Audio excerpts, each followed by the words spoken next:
Telkomnya naik Ya, ya hari ini. ya. Ya itu nanti kita akan bahas sedikit ya teman-teman. Iya. Balik lagi tadi soal yang lu Mm-mm. nanya mengenai Inalum ya, Inalum dan Main ID. Jadi sebenarnya dulu sebelum ada Main ID itu kan yang jadi holding adalah Inalum. Jadi Inalum yang pegang dari kayak Inco, pegang dari PTBA dan lain-lain sebagainya.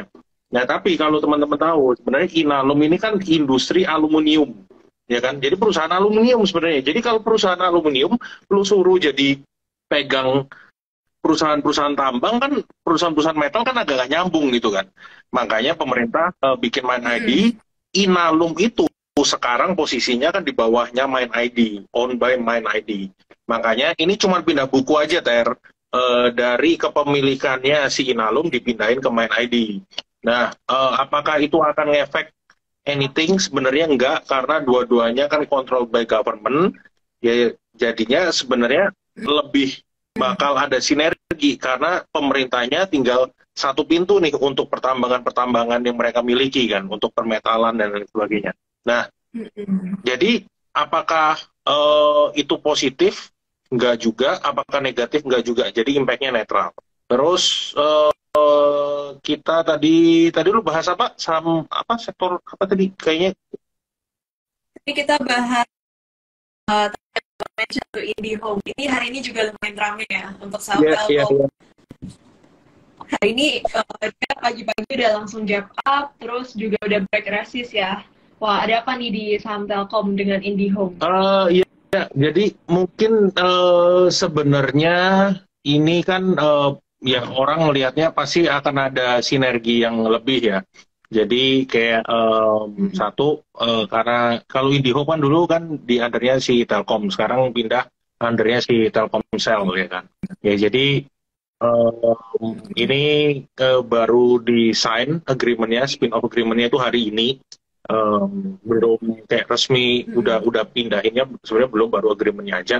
Ya jadi yang menarik itu adalah ya nanti kayak misalnya kita lebih melihat kayak integrasi bisnis antara si Telkomsel dan juga si IndiHome. Terus misalnya kayak oh mereka bisa sharing infra juga nih. Kayak mereka bisa untuk kayak nanti marketing channelsnya, support function dan lain sebagainya. Ya jadinya lebih ada integrasi Ter. Karena mungkin ya Mm-mm. bakal gua ngelihatnya mungkin Telkomnya sendiri nanti bakal kan kayak jadi holding ya. Mereka ada Telkomsel ini punya si IndiHome, nanti Telkom ini mereka kan juga punya bisnis-bisnis lainnya ya kan. Jadi sebenarnya itu ya pemerintah market juga ngelihatnya ini cukup positif, and ditambah lagi ya Mm-mm. Telkom ini kan salah satu yang di net buy asing selama beberapa minggu terakhir nih, ya kan. Kalau teman-teman lihat tadi Ya. yang kayak Tere bilang, asing ini kan sebenarnya masih net buy terus kan. Kalau kita lihat satu kuartal terakhir ini di Q1 kemarin, asing itu masih net buy loh. Jadi dan net buy-nya ya saham-saham blue chips, saham-saham big caps, Telkom, big banks. Ya, jadi sebenarnya kalau kita lihat ya Indonesia IHSG nggak ada masalah. Sebenarnya masih masih inflow dari asing. Gimana itu? Masih inflow, cuma mungkin masalahnya di likuiditas dari Ya, lokalnya ya kok ya. Walaupun jam bursa udah diperpanjang minggu ini, tapi kita lihat minggu ini market cenderung sideways dan ya, hari ini ya. malah koreksi ya kok. Sebenarnya Ya, itu, ya. Sebenarnya inflow itu banyak banyak masuknya itu ke pasar yes, yes, obligasi ya. ya kok Nah, ya. itu mungkin yang akan kita bahas sedikit nih teman-teman. Jadi sebenarnya kenapa kalau teman-teman lihat kenapa pasar saham kita itu nggak naik-naik ya kan? Salah satunya ini, gue akan coba share ya, bentar. Ini nggak kelihatan, sorry. Hmm. Sebentar, sebentar.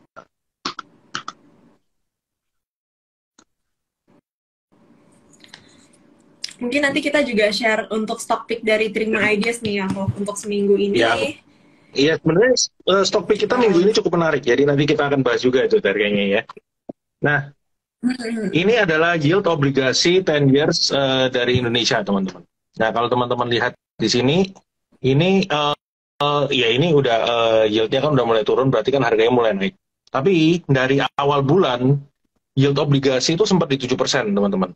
Jadi anggapannya kalau yieldnya semakin tinggi, harga obligasi semakin murah karena akan berbanding terbalik.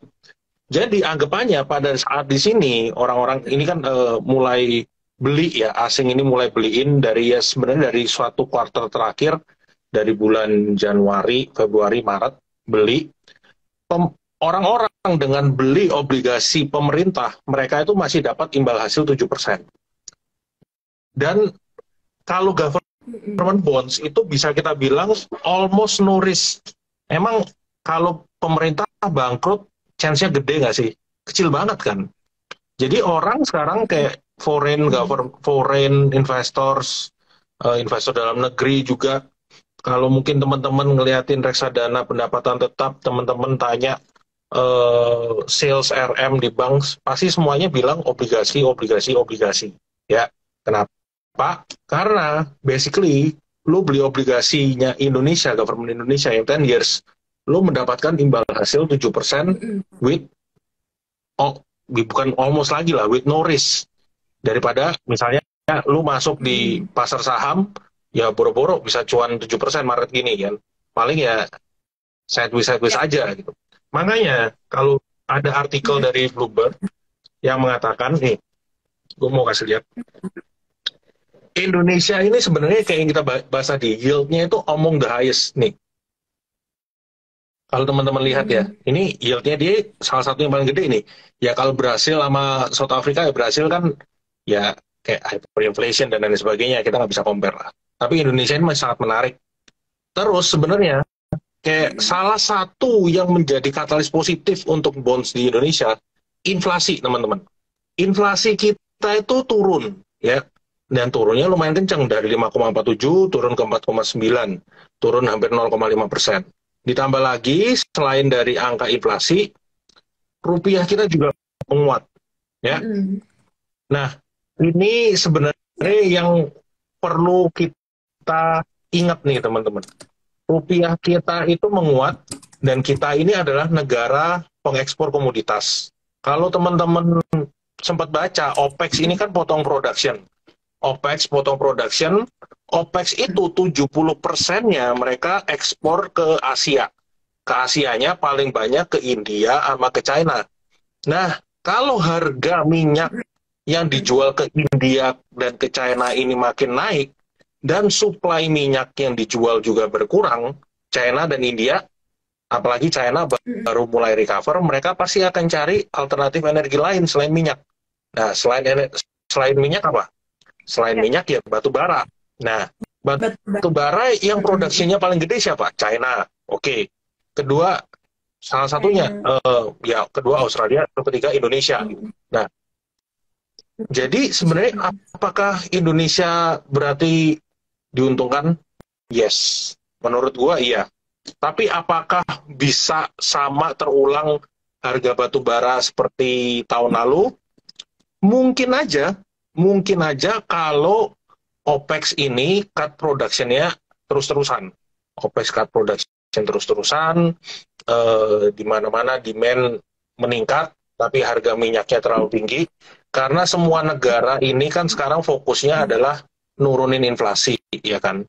Jadi kalau harga minyak terlalu tinggi, mereka pasti akan cari alternatif lain. Jadi yang untuk industri, mungkin oke, gue kurangin pakai minyak, gue pakai yang lebih murah deh. Ya batu bara kotor tapi mau nggak mau gue harus pakai karena kalau nggak ya inflasi gue akan membengkak. Nah itulah sebabnya sebenarnya saham-saham batu bara ini mulai kembali menarik, ditambah lagi habis ini kan pembayaran dividen tuh. Ya, setuju kok. Jadi sebenarnya minggu ini katalisnya itu sebenarnya banyak di saham-saham komoditas ya, karena dari harga minyak, harga batu bara. Itu kemarin juga untuk inventaris minyak itu kan juga turun ya dari laporan dari US itu. Nah itu juga semakin bikin harga minyaknya naik nih ya. Nah ada yang menarik nih kok. Kalau gue ada sempat rangkum nih ya dari pergerakan sektor dalam seminggu ini. Yang berhasil menguat ini cuma 2 nih. Yang lainnya sisanya sektornya itu terkoreksi. Nah, yang menguat itu cuma dari properti sama komoditi. Yang tadi komoditi, Koblen udah sempat bahas kan ya. Terus kalau yang koreksi paling dalam itu dari Teknologi. saham Hmm. sektor teknologi nih. Mungkin ini juga yang mungkin rame teman-teman nanya nih, wah saham-saham tech kenapa nih minggu ini ya? Iya. Nah, karena tadi dengan harga minyak yang semakin tinggi itu sebenarnya bagus untuk Indonesia sebagai eksportir komoditas terbesar ya, kita eksportir komoditas, tapi untuk globalnya itu justru menjadi satu hal yang mengkhawatirkan ya kok ya, untuk angka inflasi bisa lanjut naik nih. Makanya kalau kita lihat saham teknologi, saham tech ini hari ini juga koreksinya paling dalam, seminggu ini juga paling dalam, searah ya sama Nasdaq. Nah ini kok ini Iya, benar-benar. iya, iya. Nih, teman-teman lihat ini, Yap, yap. ini data yang lu tarik ini data 1 minggu terakhir ya, Tere? Ya, 1 minggu pendek ini ya, 4 hari terakhir nih, 4 hari Yes. perdagangan Ini kalau ini. teman-teman lihat properti naik, ya properti ini karena anomali ya, karena kemarin itu entah sebenarnya nggak ada katalis yang baru. Sebenarnya ada, kita akan bahas sedikit mengenai properti nanti. Tapi kalau dari marketing sales dan lain sebagainya itu kan masih sama. Jadi nothing really new. Properti kemarin naik, disusul sektor energi yang kayak lu bilang tadi karena komoditas. Terus finance ya karena finance banking kita strong semua ya kan. Orang khawatir, waduh, waktu SVB kejadian nanti banking Indonesia gimana? Kita sering bahas Indonesia Indonesia Bank itu likuiditasnya tebel dan mereka itu lebih nggak terlalu agresif, jadi ya lebih hati-hati lah, lebih konservatif, jadi aman lah. Terus kita lihat ke bawah-bawah yang paling turun itu tekno dan health. Ya healthcare kan sempat naik tapi ya baru turun beberapa hari terakhir ya. Kita bahas sedikit mengenai properti ini, Ter. Kenapa properti turun? Sebenarnya erat hubungannya kalau teman-teman ngeliatin saham, kenapa properti turun? Kenapa properti naik? Sorry. Saham-saham semen nih, teman-teman. Saham-saham semen ini beberapa hari ini turun. Kalau teman-teman mungkin udah sempat dengar, jadi semen-semen murah ini mereka lagi ada perang harga lagi. Semen-semen yang tier 2 ini mereka ada yang nurunin harga, dan di beberapa daerah ini kalau teman-teman tahu, semen ini kan masih didominasi semen-semen murah seperti dari China dan lain sebagainya. Jadi makanya even kayak SMGR mereka itu kan juga mau naikin production untuk yang semen murahnya mereka, si semen Padang. Nah, meskipun mereka bilang mungkin, oh kita nggak akan naikin harga. Tapi misalnya kapasitas lu punya 100, lu sebelumnya production yang mahal dan murah 50-50, ya kan? Tapi akhirnya lu tambah nih, production yang untuk barang murah lu naikin jadi 70. Yang production mahalnya otomatis turun jadi 30 kan. Jadi kan cuan lu sebenarnya akan kegerus. Ditambah lagi, ini kita belum tahu ya, tapi market ini udah beberapa ngomong di beberapa daerah ini, semen yang second tier itu harganya mulai turun. Nah, ini sebenarnya yang menjadi katalis negatif untuk sektor semen, tapi menjadi katalis positif untuk sektor properti. Karena properti bangunnya kan pakai semen. Nah, ya kan? Jadi orang sebenarnya nyambunginnya ke situ, Ter. Oh ya, make sense ya. Jadi semakin di sektor semen ini perang harganya semakin intens, semakin murah kan ya. Sedangkan semen ini yang digunakan untuk membangun properti nih. Jadi itu bisa menurunkan cost untuk pembangunan properti ya Yes, kok ya. yes, yes. Nah, yap, yap.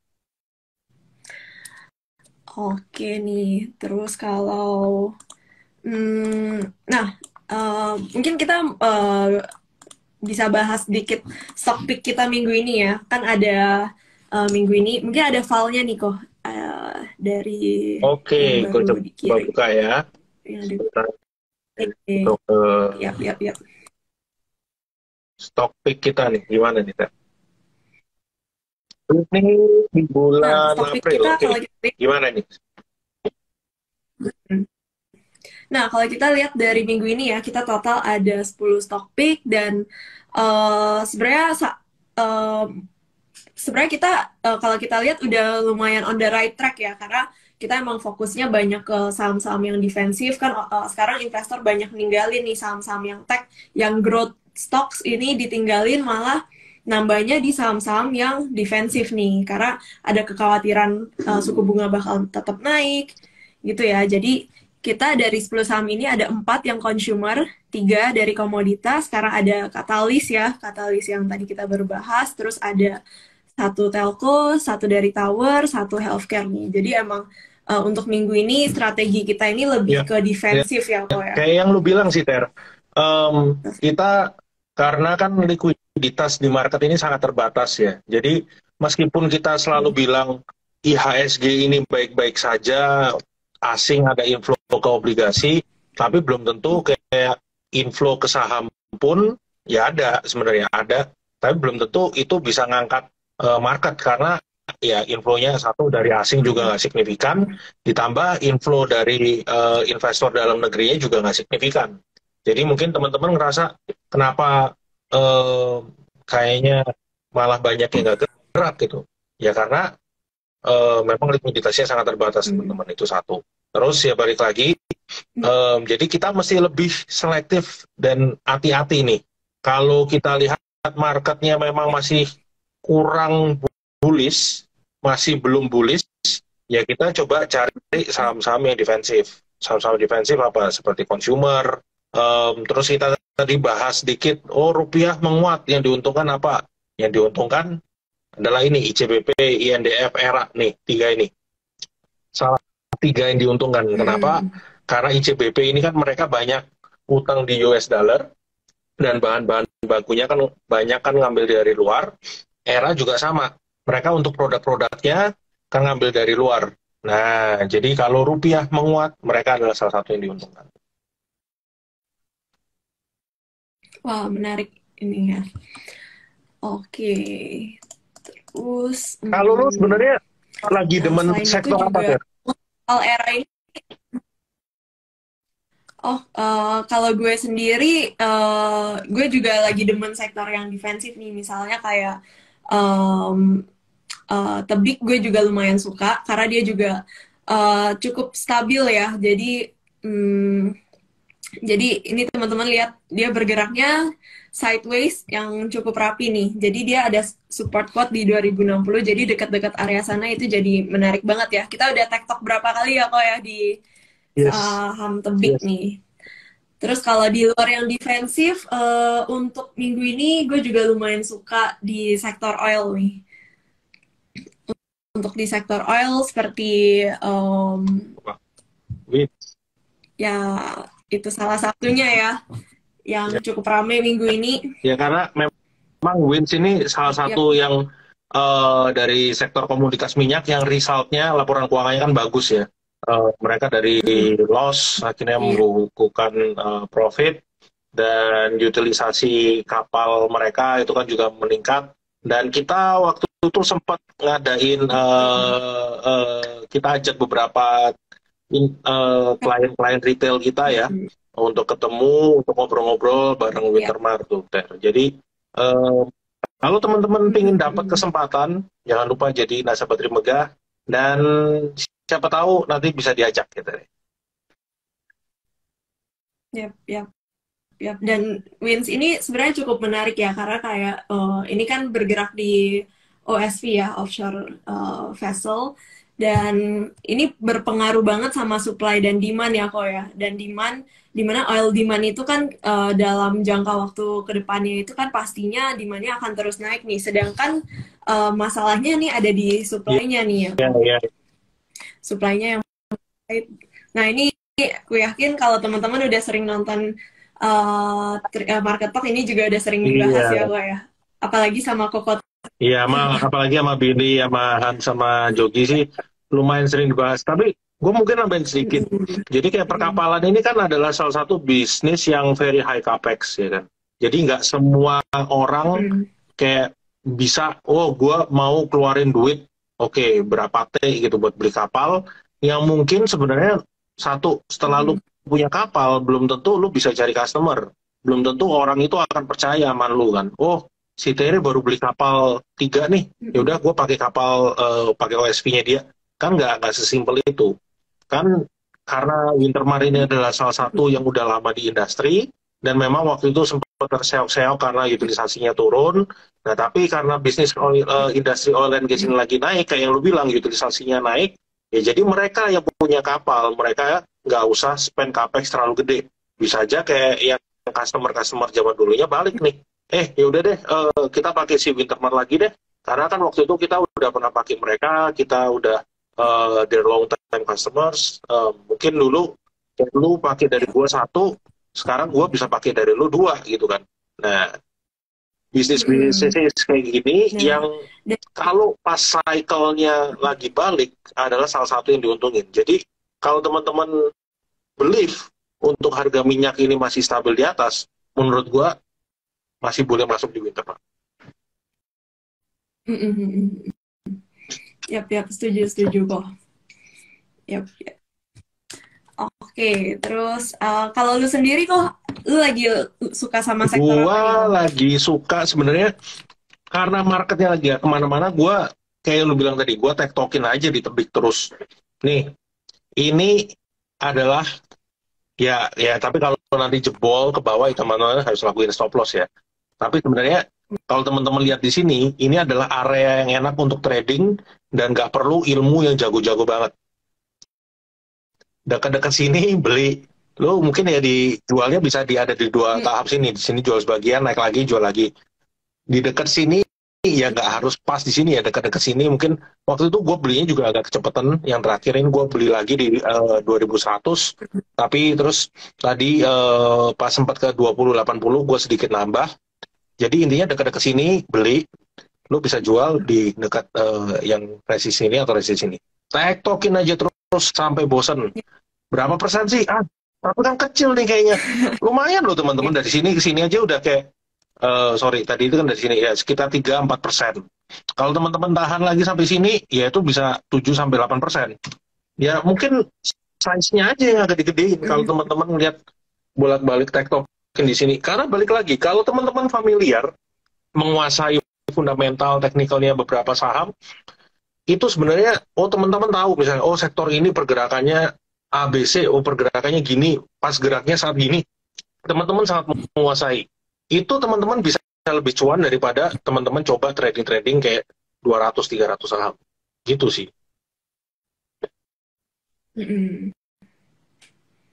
Nah, setuju tuh. Kecil tapi sering masuk dan keluar malah bisa dapat gede. Nah, jadi tebik ini kan kemarin juga resultnya masih inline ya, sama net profitnya masih above nih. Jadi kalau untuk saham-saham tower ini, kenapa kita sebut defensif? Karena lumayan predictable nih ya. Kalau kita ngomongin soal net profitnya, revenue-nya, kita udah tahu mereka kontrak-kontraknya itu yang jangka panjang nih. Jadi ini emang ya bisa jadi pilihan lah ya untuk kalau misalnya teman-teman di saat market lagi banyak uncertainty, tetap mau hati tenang, gak banyak deg-degan gitu ya kayak roller coaster. Nah ini salah satunya. Yap. Wah ini ICBP ya.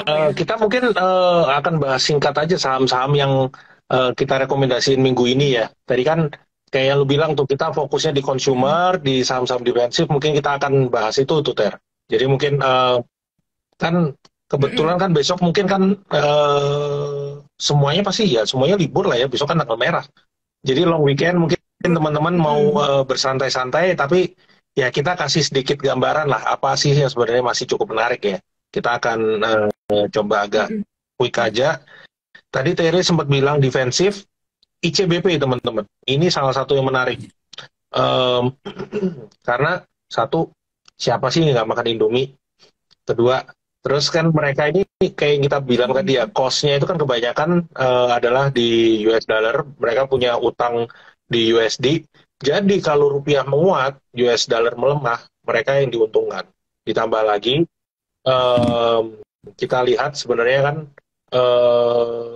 penjualan mereka itu banyak juga dari Pine Hill ya. Pine Hill itu kan ada di Afrika dan di daerah-daerah sana. Itu memang di Q4 sempat turun. Tapi di Q1 ini, kalau kita lihat, balik lagi nih teman-teman. Karena kan diprediksi ya ini kan waktu itu kita lihat komennya dari si Ando, likely mungkin di Q1, Q2 ini mereka penjualannya lumayan oke nih masih. Nah, itu sebabnya menurut gua ICBP adalah salah satu yang menarik. Ya ICBP dan Indofood-nya sekalian. Oke. Nah, kalau consumer kayaknya untuk yang rokok-rokok, ini GGRM sama HMSP yang awalnya bergerak searah, akhirnya kayaknya GGRM nih ya kok ya, yang kita Yes. rekomen nih. Nah, sebenarnya gudang garam ini juga sama, mirip-mirip. Dia kan sebenarnya kalau teman-teman tarik kotak, dia juga sideways gitu kan. Ya, sidewaysnya daerah-daerah sini lah. Gudang garam, kalau kita mungkin ngomongin resultnya dulu ya, laporan keuangan dulu nih. Laporan keuangannya HMSP jelek, teman-teman. Jadi HMSP ini laporan keuangannya di bawah ekspektasi. HMSP ini laporan keuangannya, dia kalau teman-teman sempat lihat kemarin itu, dia kan ada ngebukuin cost yang lumayan gede ya, jadinya turun di kuartal 4, sedangkan gudang garam ini meningkat karena mereka udah naikin harga rokok. Dan kita lihat gudang garam ini di kuartal 1 udah 2 kali lagi naikin harga rokok. Sekarang teman-teman gampangnya gini, kalau untuk rokok itu katalisnya adalah bukan dari penjualan atau volume. Kalau kita ngomongin dari gudang garam dan MSP ya, katalisnya adalah mereka bisa menjaga profit margin mereka apa enggak, dan mereka bisa menjaga profitability mereka apa enggak. Dengan cara apa? Ya naikin harga. Karena jumlah orang merokok itu kan lama-lama berkurang. Ya banyak yang shifting ke rokok murah, mungkin ya itu ke WIM, Wismilak, atau ke rokok-rokok elektrik, ya kan? Nah, jadi makanya volume penjualan rokok ini most likely turun, tapi kalau net profitnya bisa stabil atau malah naik karena mereka naikin harga rokok, itu yang sangat menarik sebenarnya. Oke, menarik, menarik. Oh ya kok, untuk HMSP ini kan juga lumayan rame ya soal IQOS nih.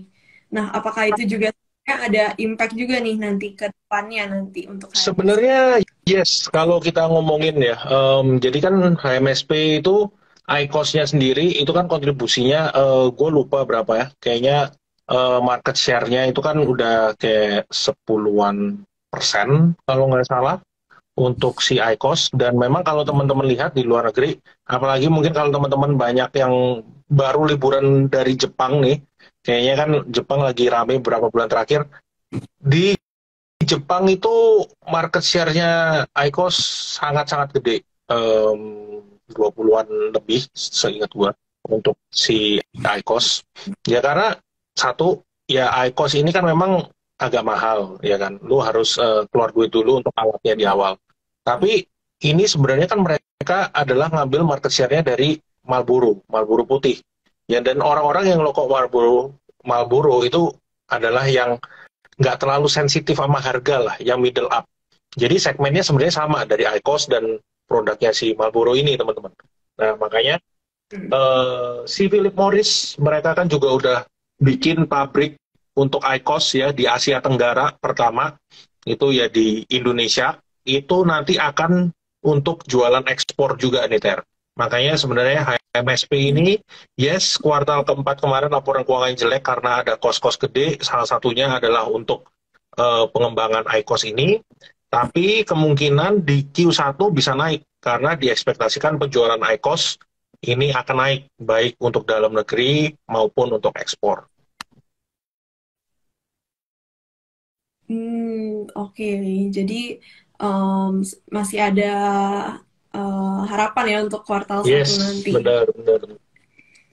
Karena baru di kuartal Yes. 1 ya kok ya. Oke. Nah, mungkin tadi kita udah ngomongin soal sektoral, kita sedikit update makro kali ya kok ya. Kan malam ini baru keluar juga data jobless claims. Oke, gimana tuh data jobless claims-nya? Gue belum lihat tuh. Nah, sebenarnya data jobless claims-nya ini masih di atas 200.000, tapi turun dari dibandingkan bulan lalu nih. Nah, dan kemarin itu kan juga ada data job openings nih, yang jumlah lowongan kerja nih, yang udah di bawah 10.000. Nah, sebenarnya kalau kita lihat trennya ini, job market di US ini sebenarnya geraknya sedang melemah ya, dengan suku bunga yang udah dinaikin signifikan banget ya tahun lalu, sebenarnya trennya melemah. Ya, ya, ya. Wah, ini kalau kita lihat kayaknya US dibuka minus nih ya.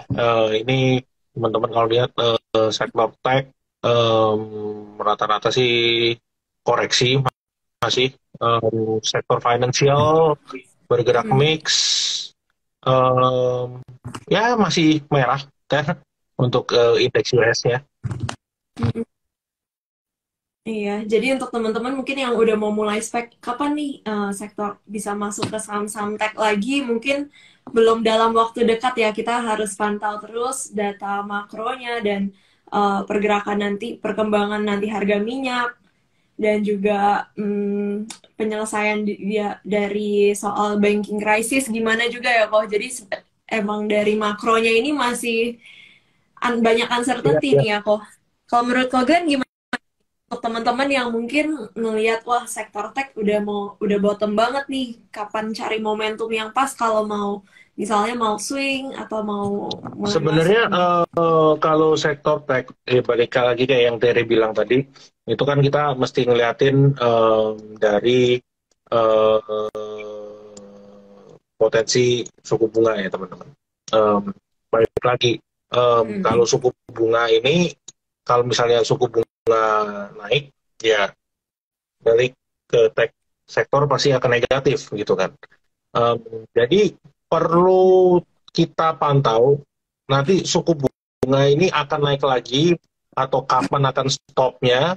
Salah satu indikatornya adalah inflasi karena The Fed ini selalu bilang kemarin meskipun ada krisis SVB mereka juga nggak merubah gitu untuk outlook dari kenaikan suku bunganya kan tetap aja naikin suku bunga. Jadi mereka bilang fokus kita adalah inflasi. Kalau inflasinya bisa turun lebih cepat, ya mereka akan mulai ngerem untuk kenaikan suku bunga. Nah, ditambah lagi karena ini Oke. OPEC naikin harga minyak, kemungkinan inflasi masih tinggi. Jadi kemungkinan untuk mereka nurunin atau stop kenaikan suku bunga itu juga masih belum jelas. Makanya ya sektor teknologi belum dulu lah kita ngelihatnya sih seperti itu. Nah, kalau untuk sektor-sektor lain Oh, sebenarnya nggak ada masalah nih, Ter. Kalau kayak kita bahas tadi kayak sektor-sektor consumer sebenarnya masih banyak yang menarik, masih banyak yang berpotensi atau saham-saham big caps, big banks seperti itu. mm. Makanya ini krusialnya masih di angka inflasi ya. Ini kalau dari US ini tanggal 12 minggu depan nih, Rabu depan akan ada data inflasinya. Ya, itu bisa kita watch juga. Yes, yes, yes. Oh, Satu lagi nih, Ter. Mungkin sebelum ya. kita tutup, ya ini kan mungkin long weekend Hmm, juga nih. Em, Menurut lu, apa yang perlu hmm. teman-teman pantau? Sektor apa yang perlu teman-teman pantau minggu depan? Lu kan bilang tadi ada pengumuman inflasi nih. Jadi kayaknya apa yang perlu dipantau untuk minggu depan? Minggu depan itu ada pengumuman inflasi. Ya tetap berhati-hati karena menurut gue market bakal akan tetap volatile ya pergerakannya nih. Tapi em, lebih ke tadi yang masih kita udah mention sih kok yang saham-saham yang saham-saham yang defensif nih ini masih juga menarik dan saham-saham yang oil ini juga masih momentumnya masih oke ya kok dan juga saham-saham emas ini juga masih baru uget-uget nih minggu ini dan harga emas kan udah balik ke level 2000 lagi nih per troy ounce-nya nih jadi itu cukup menarik sih Iya, untuk bisa dipantau dan itu juga ada di stok kita iya, nih. benar, benar, benar. Mungkin gue cuma mau nambahin Yep. dikit aja. Kan kita dari tadi bilang asing itu inflow, ya ada inflow ke pasar saham kita, tapi salah satu yang paling dilirik asing adalah obligasi, kan? Obligasi pemerintah. Kayak kita bahas tadi, literally no risk pas obligasi itu di level-level sini, terus ya di level manapun ya no risk obligasi pemerintah ya, sorry. Tapi dengan lu beli obligasi pemerintah, yieldnya 7%, lu dapat imbal hasil 7%, sangat menarik. Makanya kalau teman-teman lihat ini ya, mungkin kelihatan kan ya, ya pas dia mendekati 7%, terus habis itu kayak mulai turun. Turun ini berarti harga obligasinya yang naik, orang-orang ini pada mulai beli, dan di dekat-dekat level 6,5 ini baru mulai rebound. Nah, Berarti kalau rebound berarti obligasinya dijual ya, Ter ya. Ini kebalikan dari yield dan pergerakan harga. Jadi menurut gua, kapan asing atau kapan akan ada inflow yang cukup gede ke pasar saham adalah ketika yieldnya, let's say kita tunggu dulu nih di dekat-dekat 6,5. Kalau pas di dekat level 7% orang-orang ini beli obligasi, pas mulai turun 6,5 di levelnya sini itu pas bulan Februari, atau even lower dari 6,5, orang akan mulai, ah yaudah deh, obligasinya Indonesia sekarang udah nggak murah-murah banget, yieldnya udah nggak semenarik itu. Ditambah lagi mereka mau lirik kemana? Ke US.